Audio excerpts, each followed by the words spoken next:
Fortalece a fé, conhecer a Jesus, que nos fala através da palavra de Deus.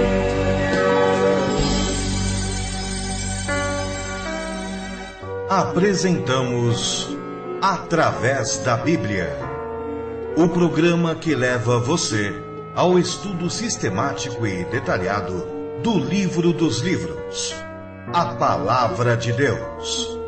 Este projeto, que tem como objetivo estudar toda a Bíblia Sagrada em 5 anos, foi idealizado pelo Dr. J. Vernon McGee. Os estudos são produzidos, contextualizados e apresentados pelo pastor e professor Itamir Neves. Convidamos você, ouvinte, a acompanhar esta jornada através da Bíblia. Olá, amigo, estamos iniciando mais um programa da série Através da Bíblia. Esse programa faz parte do projeto que temos desenvolvido há mais do que 3 anos, no objetivo de estudarmos toda a Bíblia Sagrada. Nós estamos analisando livro por livro, capítulo por capítulo e parágrafo por parágrafo. O nosso objetivo é adequarmos as nossas vidas à vontade de Deus. E para isso, diariamente, temos reservado uma porção do texto bíblico para comentá-lo e considerar as possíveis aplicações para as nossas vidas. O nosso convite, então, é que você use esse tempo para olhar para você mesmo e, sob a direção do Espírito Santo, que você faça as mudanças que Ele mesmo vai indicar para você. Ele vai indicar para você, desafiando-o, e vai te capacitar para mudar. Assim, o estudo da Bíblia tem valor. Senão, simplesmente conheceremos alguma coisa a mais sobre a Bíblia, mas ela não terá valor para as nossas vidas. O meu estímulo a você é que você peça sempre a capacitação de Deus para que a sua vida se torne cada vez mais agradável a Ele. Afinal, eu creio que esse é o desejo de cada um de vocês que estão me ouvindo, porque aqueles que têm escrito para nós têm exatamente compartilhado esse desejo e têm compartilhado como o programa tem falado aos seus corações. Como já temos avisado aqui, daqui a 2 programas já estaremos estudando um outro livro bíblico. Isso é, nós estaremos estudando o último livro escrito por Salomão. Estaremos estudando Cântico dos Cânticos. Para tanto, prepare-se para nos acompanhar em 9 programas. Hoje eu registro, então, um e-mail que o CAK nos enviou da cidade de Ponta Grossa, no estado do Paraná. As palavras do CAK foram as seguintes: queridos amigos da RTM, que as bênçãos de Deus estejam com vocês. Escrevo para dizer que me tornei uma pessoa muito tranquila. Parece que, de repente, toda aquela preocupação com o emprego e com toda essa crise, parece que me abandonaram, que acabaram. Mas há uma coisa que me deixa ressentido. É a situação que a nossa sociedade se encontra. Há grande inversão de valores. E o casamento? Eu vi uma frase numa das novelas que comparava a mulher a uma panela. Na Índia, se casa com uma panela com água fria, e essa água é aquecida. No Brasil, casa-se com uma panela em ebulição e com o tempo a água esfria. O que acontece com o mundo? Que valores se tem hoje? Um abraço a todos. Querido irmão, muito obrigado por suas palavras de apoio, pelo seu testemunho e também por você compartilhar o seu coração conosco. Nós louvamos a Deus que tem nos usado para trazer essas reflexões para você. Afinal, esse é o nosso desejo. Queremos que aqueles que nos ouvem sejam edificados, sejam desafiados a se tornarem cada vez melhores cristãos, representando o Senhor Jesus Cristo. Quanto ao seu inconformismo com os valores dessa sociedade, de fato, esses valores estão diminuindo a cada dia. Mas nós que conhecemos a palavra não podemos estranhar. E isso é o que Paulo tinha dito a Timóteo, lá em 2 Timóteo 3, 1 a 7, sobre os últimos dias.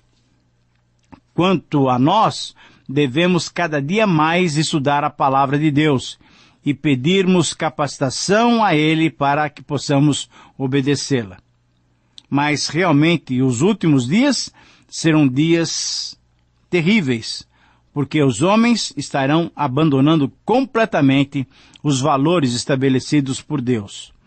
Agora, com esse objetivo, eu quero convidar a todos vocês, e a você especialmente, CAK, para orarmos, pedindo que Deus nos dê capacitação para obedecê-lo, que nos dê compreensão e nos prepare para esses dias finais em que o mundo estará cada vez mais distante do Senhor. Vamos orar. Pai querido, estamos agora na Tua presença, agradecendo por mais essa oportunidade de passarmos um tempo ouvindo a Tua voz ou estudarmos a Tua palavra. Te pedimos, Senhor, que Tu nos ilumines pelo Teu Santo Espírito e que o Senhor nos capacite a praticar a Tua palavra no nosso viver diário. Também Tu conheces o desejo que nós temos de nos conformarmos à imagem do Senhor Jesus. Portanto, pedimos que nesses dias tão terríveis, tão ruins, em que o mundo se distancia do Senhor, que nós que somos Teus servos possamos ter o Teu Espírito a nos firmar os passos para podermos sempre testemunhar corretamente do Evangelho de Jesus Cristo. Pai, fala conosco através do programa de hoje. Nós oramos pedindo isso em nome de Jesus. Amém. Fortalece a fé, conhecer nosso Deus. Querido amigo, hoje estamos diante do capítulo 11 de Eclesiastes, o penúltimo capítulo desse livro. Nós vamos estudar os seus 10 versos. E nesses versos chegamos ao momento final. Chegamos às conclusões que o sábio autor desse livro chegou e passa a nos mostrar. Lembramos que o autor desse livro, e cremos ter sido Salomão, seu autor, sim, até aqui o autor de Eclesiastes retratou a vida e a mente do homem natural, do homem incrédulo, do homem cético, que não admitia Deus na sua vida. Esse homem que tentou encontrar o valor da vida, o significado e o sentido da vida, depois de ter procurado nas mais diferentes esferas de experiências humanas, ele só encontrou desilusão, vaidade, corrida atrás do vento.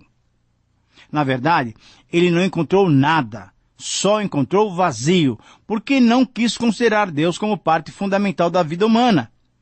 O único que pode dar a resposta adequada, verdadeira para as interrogações humanas é Deus. Estamos assim caminhando ou correndo em direção ao alvo e a corrida se torna mais acelerada agora. Embora ainda estejamos desenvolvendo a corrida em meio a névoas, a neblina e em meio a sombras, vez por outra surge uma luz para nos apontar o caminho para chegarmos ao alvo. E o alvo é a resposta que deve ser dada às perguntas pertinentes que se fazem em relação à vida. Qual é o sentido da vida? Qual é o significado da vida? Qual é o bem maior que todos nós procuramos? Por que nós estamos aqui? Qual é a razão da existência humana? Enfim, como entender a vida humana? Bem, essas e outras questões desse mesmo teor só podem ser respondidas quando aplicamos a sabedoria para respondê-las, mas certamente não é a mera sabedoria humana. Essa não nos dará resposta. Somente com a sabedoria que tem por base o temor do Senhor é que encontraremos a resposta. Por isso, eu considero como um título apropriado para esses 10 versículos a seguinte frase. Anote aí se você tiver condições. Admitindo a sabedoria divina. Capítulo 11 de Eclesiastes, versículos 1 a 10, o título é Admitindo a Sabedoria Divina. Querido amigo, eu creio que já ficou patente que o homem não deve tentar obter a resposta para os enigmas da vida observando-a com mero olhar humano. E como vimos no capítulo anterior, a natureza incerta da vida, quando observada sob o prisma humano, nos mostrou que a sabedoria humana não é capaz de nos proteger contra os acidentes, contra as eventualidades e contra os percalços da vida, e nem é capaz de dar as respostas que procuramos. A sabedoria humana é limitada. Mas, já nesse capítulo, podemos constatar que a incerteza quanto ao futuro não deve nos impedir de buscar as verdadeiras respostas para essas questões que a vida nos apresenta. Por quê? Porque aqui nesses versos constatamos que a vida pode e deve ser vivida e desfrutada com intensidade, pois é possível obter as respostas tão almejadas. Entretanto, devemos nos lembrar que mesmo vivendo intensamente, teremos dias de trevas, e todos, no final das contas, haveremos de prestar contas ao Criador, isto é, a Deus. Por isso, querido amigo, entendo que a frase que sintetiza bem esse capítulo pode ser expressa da seguinte maneira: somente quando admitimos a sabedoria divina, conhecemos as respostas para as grandes questões da vida. Eu repito, somente quando admitimos a sabedoria divina, conhecemos as respostas para as grandes questões da vida. E nesse capítulo nós vamos encontrar 3 respostas ao admitirmos a sabedoria divina para essas questões tão importantes da vida humana. A primeira resposta é sermos ousados e não passivos. Capítulo 11, versículos 1 a 5. Vamos ler o texto.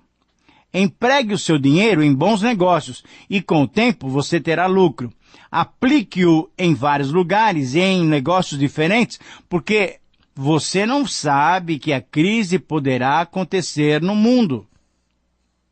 Qual é a crise que vai acontecer? Quando as nuvens ficam cheias, a chuva cai. Uma árvore pode cair em qualquer direção, mas no lugar em que cair, aí ela ficará. Quem fica esperando que o vento mude e que o tempo fique bom, nunca plantará nem colherá nada. Deus faz todas as coisas. E como você não pode entender como começa uma nova vida dentro da barriga de uma mulher, assim também não pode entender as coisas que Deus faz. Ora, esse parágrafo é muito sugestivo. Na versão oficial, que temos normalmente usado, o texto diz o seguinte: lança o teu pão sobre as águas, porque depois de muitos dias o acharás.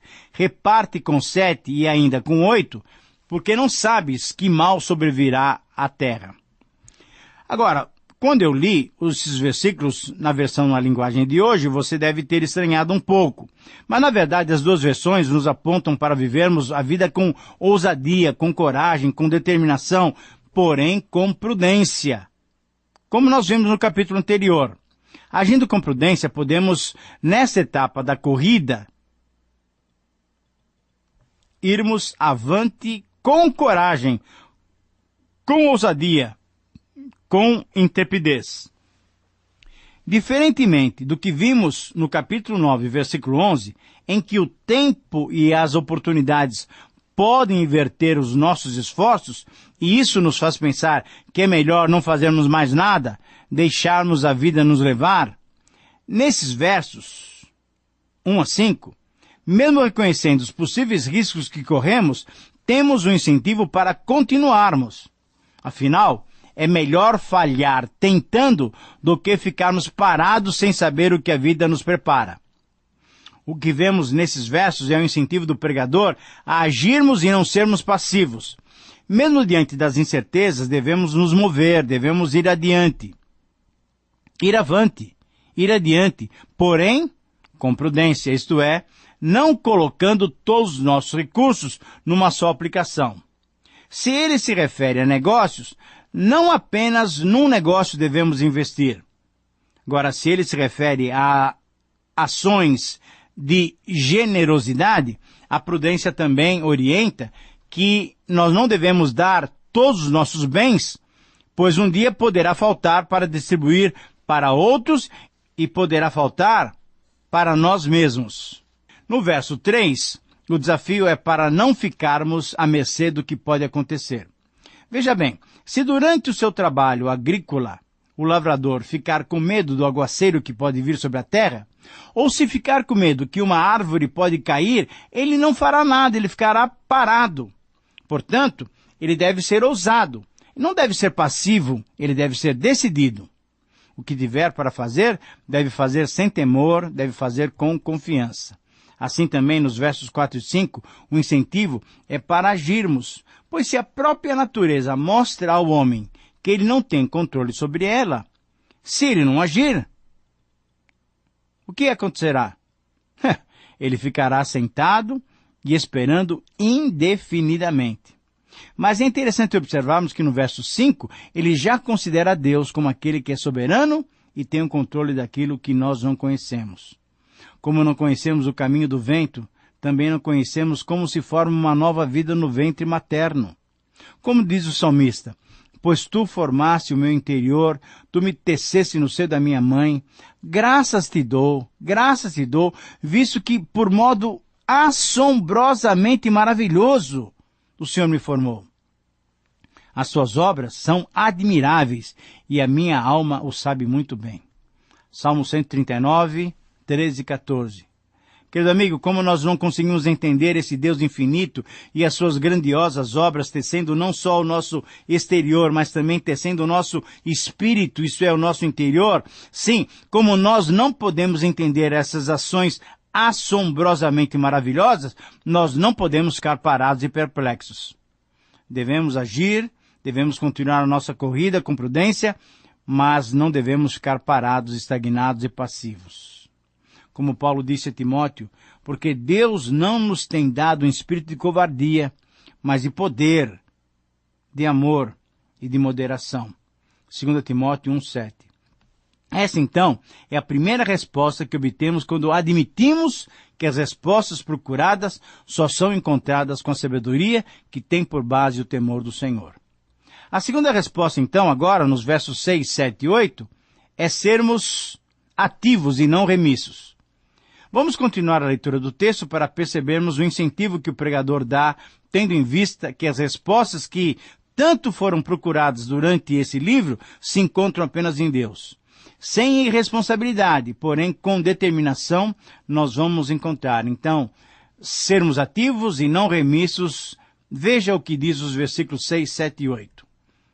Semeie de manhã e também de tarde, porque você não sabe se todas as sementes crescerão bem, nem se uma crescerá melhor do que a outra. Como é agradável a luz do dia, e como é bom ver o sol. Viva alegre durante todos os anos da sua vida, mas mesmo que você viva muitos anos, lembre que ficará morto durante muito mais tempo. Tudo o que acontece é ilusão. A ideia que esses versos passam para aqueles que estão procurando o sentido da vida é viver com intensidade, viver plenamente, viver alegrando-se naquilo que a vida lhe oferece. Esses versos combinam o prazer da vida com a responsabilidade, com a prudência, com a seriedade. É interessante notarmos que cada deleite que o autor propõe há um adendo complementar ou uma oposição, demonstrando tanto a alegria como a responsabilidade para com os diversos fatos e fases da vida. O autor nos mostra um quadro muito bonito quando nos apresenta o sol e a sua luz agradável e vital para a vida humana. Mas diante disso, ele recomenda que nos regozijemos em todos os novos dias que vão nascendo. Mas ao mesmo tempo, o que ele faz? Para nos manter na perspectiva correta, nos lembra também que esses novos dias trarão também densas trevas. Ora, se o último e se o único alvo da vida das pessoas for a alegria e os prazeres, certamente, querido amigo, essa vida não tem sentido e não tem maior significado. Por isso, então, a advertência de que virão dias difíceis para os quais devemos estar preparados é válida. E devemos estar preparados. Serão esses os dias oportunos para encontrarmos a Deus, para considerá-lo vital em nossas vidas, pois somente através dele poderemos achar o verdadeiro propósito da vida. E uma nota que merece destaque ainda é que o autor ainda insiste em afirmar que tudo quanto sucede é vaidade. Veja o versículo 8. Querido amigo, essa nota nos adverte para não colocarmos todas as nossas expectativas apenas nessa vida. Podemos e devemos aproveitar e usufruir daquilo que a vida nos proporciona. Mas se o nosso alvo é só esse, estamos correndo atrás do vento. Estamos buscando resposta onde elas não estão. Assim, ao invés de sermos remissos, devemos aproveitar as oportunidades, porém com prudência. E por isso, a terceira resposta é sermos alegres e não irresponsáveis. Versículos 9 e 10, essa é a terceira resposta e a resposta final. Chegamos assim, então, aos versículos 9 e 10. Esses versos finais desse capítulo nos chamam a atenção para a responsabilidade de viver e aproveitar a vida de modo satisfatório. Porém, com a certeza de que haverá um tempo, mesmo que seja depois dessa dimensão terrena, em que haveremos de prestar contas ao supremo e justo juiz, nós devemos aproveitar a vida, sermos alegres, mas não irresponsáveis. Mas vamos ler esses 2 versículos para entendermos o que o autor está nos dizendo. Ele diz assim: jovem, aproveite a sua mocidade e seja feliz enquanto é moço. Faça tudo o que quiser e siga os seus desejos, os desejos do seu coração. Mas lembre de uma coisa: Deus o julgará por tudo o que você fizer. E verso 10, não deixe que nada o preocupe ou faça sofrer, pois a mocidade dura pouco. Querido amigo, de fato, esses versos nos chamam a atenção, e a nossa atenção é voltada para a seguinte realidade. Uma vez que enfrentaremos o julgamento do Supremo e Justo Juiz, uma vez que receberemos dele a aprovação ou a reprovação definitivas, todos os atos de nossas vidas aqui, sejam eles pequenos ou grandes, todas as nossas decisões, todas as nossas reações às situações da vida, todos os nossos pensamentos e planejamentos, todos eles têm um significado tremendamente importante diante desse juiz. Nenhuma das nossas ações, reações, palavras e pensamentos serão desconsideradas. Tudo terá um peso, tudo terá valor quando estivermos diante do Senhor Deus, o Criador do céu e da terra e de cada um de nós. Embora esse conselho possa ser destinado principalmente aos jovens, porque ele diz: alegra-te, jovem, na tua juventude, e recreie-se o teu coração nos dias da tua mocidade. Sabe, porém, que a juventude e a primavera da vida são vaidade? Essas palavras têm uma direção certa. É possível aplicarmos essas palavras a todos os seres humanos, não apenas aos jovens. A todos nós. O que o pregador está fazendo aqui é mostrar, do ponto de vista meramente humano, as possibilidades da vida humana.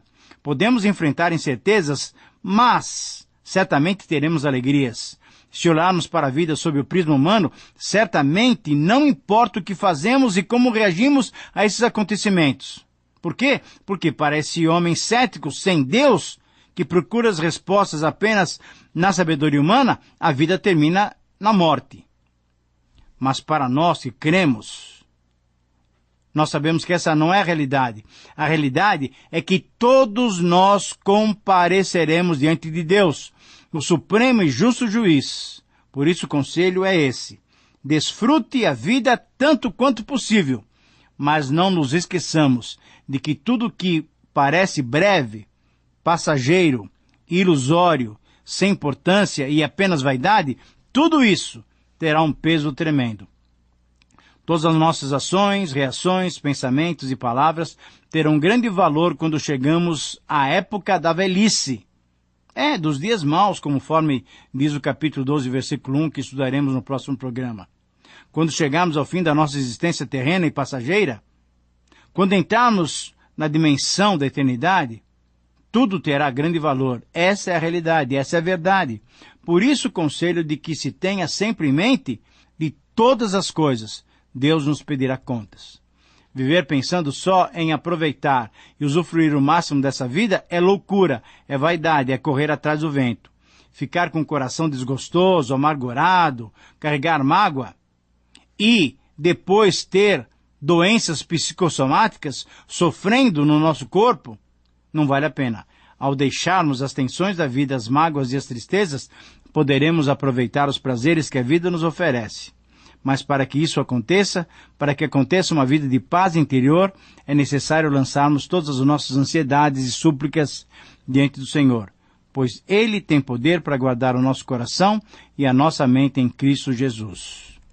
Querido amigo, só quando confiamos no Senhor, usufruímos da vida com paz interior, pois lançamos sobre Ele toda a nossa ansiedade e Ele cuida de nós. Querido amigo, espero sinceramente que você seja abençoado pelo Senhor e desfrute bem dessa vida com prudência. Que o Senhor te abençoe, um grande abraço e até o próximo programa. Terminamos mais uma apresentação do programa Através da Bíblia. Esperamos que você nos escreva dando a sua opinião sobre o que ouviu. O nosso endereço é Caixa Postal 18.113, CEP 046269770, São Paulo, São Paulo. Ou pelo e-mail através da Bíblia @transmundial.com.br. Este programa foi produzido nos estúdios da Transmundial. Meu pecado sei, expirou na cruz, e por graça sei.